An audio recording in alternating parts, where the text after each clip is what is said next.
Come on now, keep it real.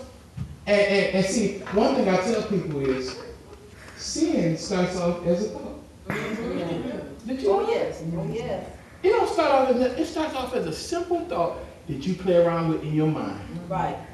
And the more you play around with in your mind, the bigger it gets. Yeah, and the bigger it gets, the more it's telling you, well, why don't you go ahead and try? Why don't you go ahead and touch? Why don't you go ahead and go? And the more you sit there, and the more you ponder on it, and the more you think about it, next thing you know, you're walking toward it. Okay. Yeah. David sat there and pondered on that thing too long. He saw her, knew that she wasn't his. Matter of fact, he even asked, who is that lady? I don't know if you know about the I.S.S.U.E.S coming out in the future, but he said, who's that lady? Come on now. And listen, wait, that's Uriah's wife. Come on now. Oh, so she's spoken for. Yeah, that's Uriah's wife. Uriah's the soldier for you. He's one of your men. Come on now. Oh, so he's out there. Yeah. So she probably home then.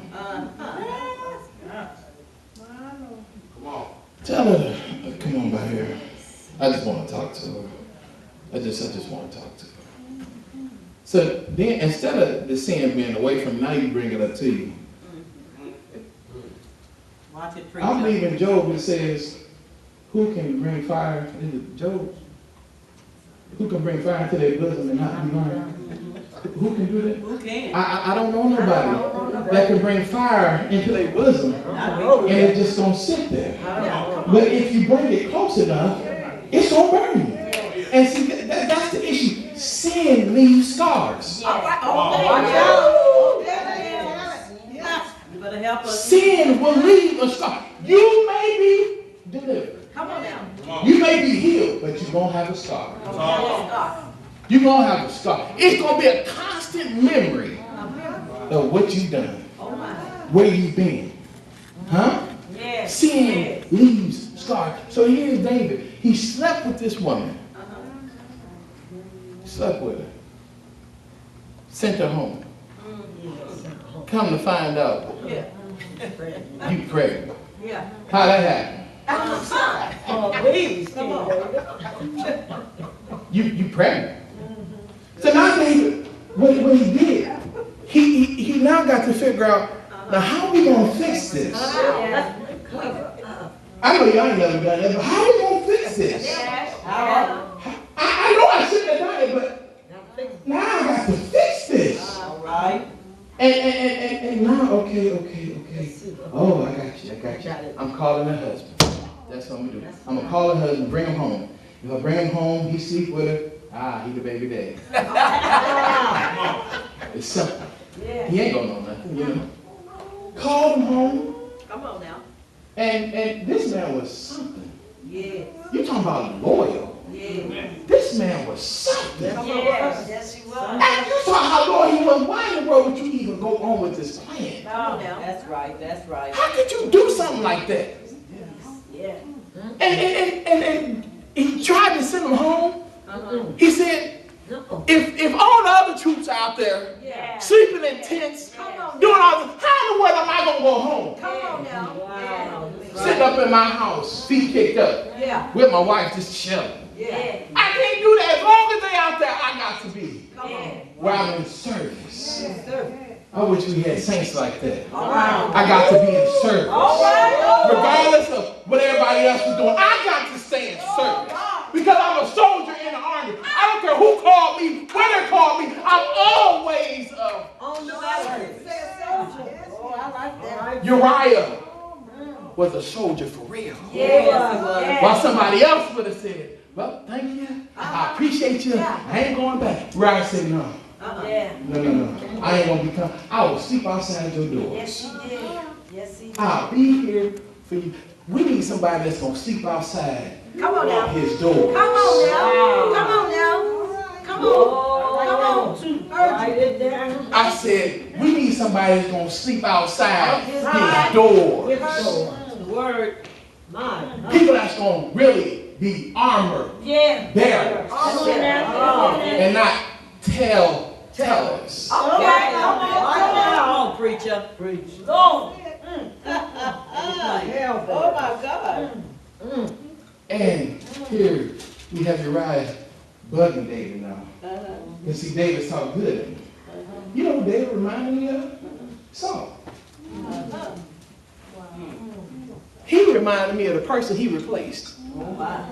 It's a bad thing when God removes a person and you begin to remind God of the person he replaced. That's right. Saul was removed because of disobedience. Yeah. Because of sin. And here goes David walking down that same path. Yeah.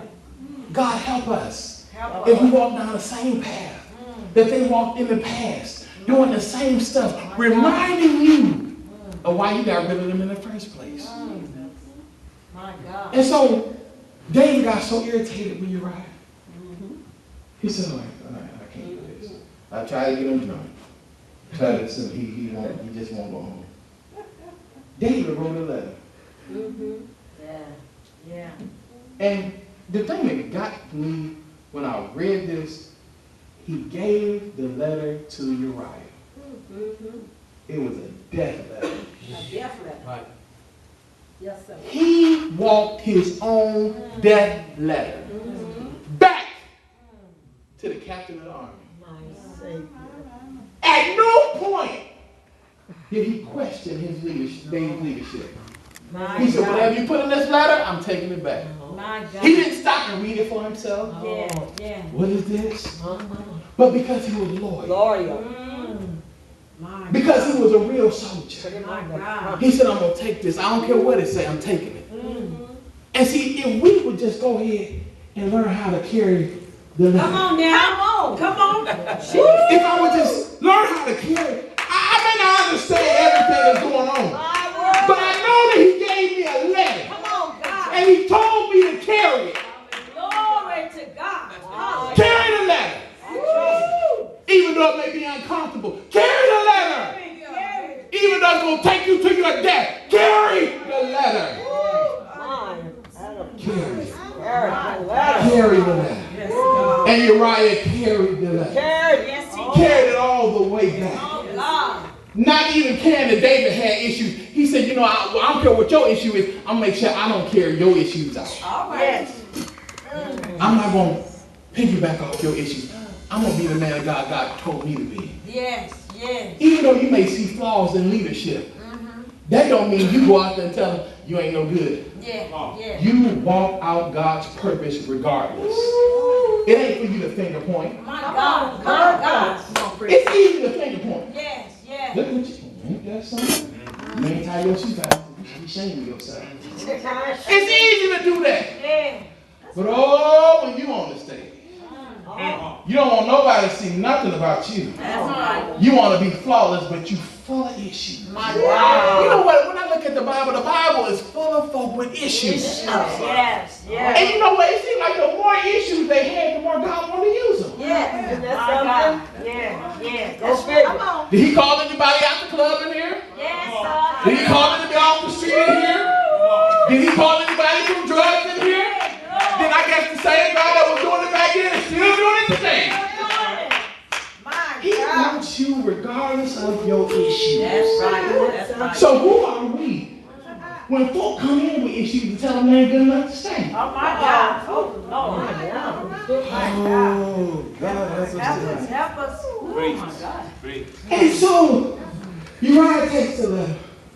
He gives it to the captain. Captain, I bet the captain probably look, you bought this? You sure? You ain't about to run? Hey, all right.